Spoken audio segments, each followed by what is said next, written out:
In the winter of 1938, darkness was gathering across Europe. The Nazi threat loomed ever larger. In London, a young stockbroker named Nicholas Winton was planning a skiing holiday, unaware that fate would soon intervene. A single urgent call from his friend Martin Blake in Prague changed everything.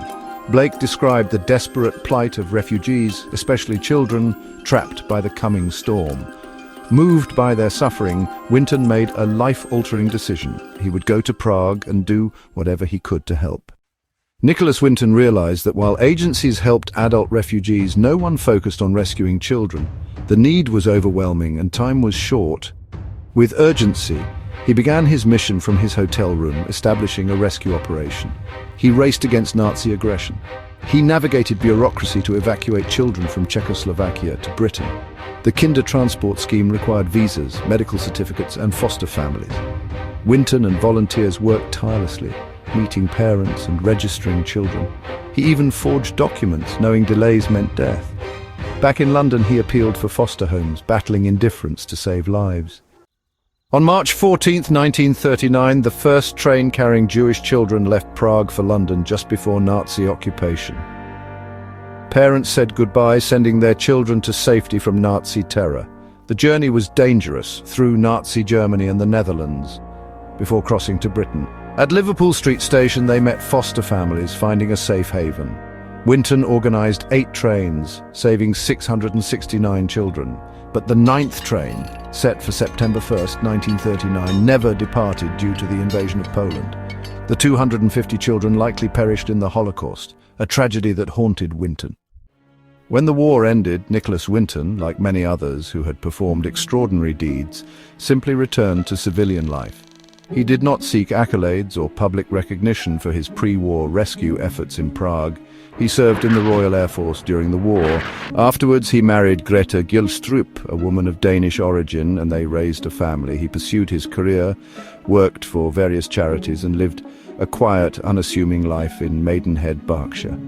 For nearly half a century, his incredible heroism remained a closely guarded secret, unknown even to his closest family members. He rarely, if ever, spoke of the children he had saved. Perhaps the pain of those he could not save, especially the children on that final fated train, weighed heavily on him. Or perhaps, in his characteristic humility, he simply felt he had done what anyone in his position should have done.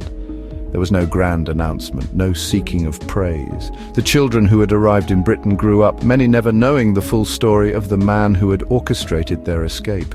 For Winton, it was a chapter closed, a private memory in a life dedicated to quiet service.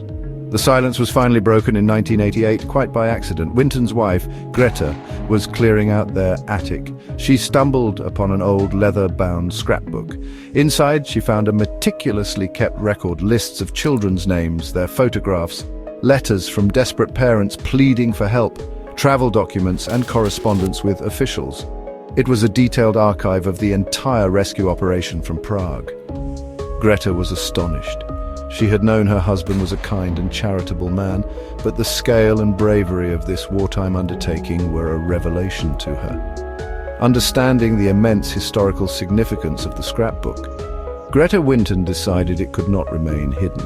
She showed it to Dr. Elizabeth Maxwell, a Holocaust researcher and the wife of the newspaper magnate Robert Maxwell. Dr. Maxwell was deeply moved and recognized the importance of Winton's story.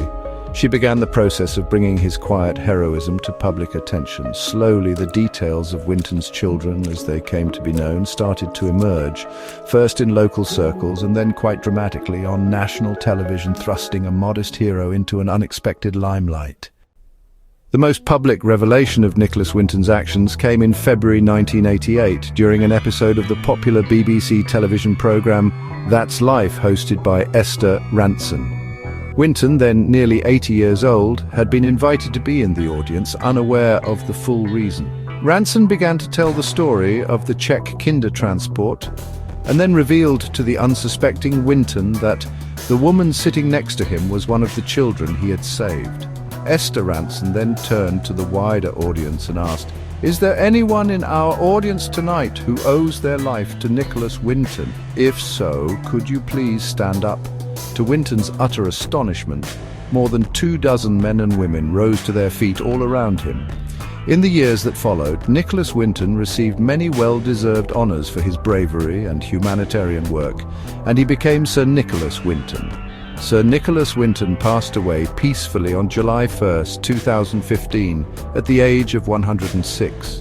His story serves as an enduring inspiration, a powerful reminder that one ordinary individual can make an extraordinary difference in the world.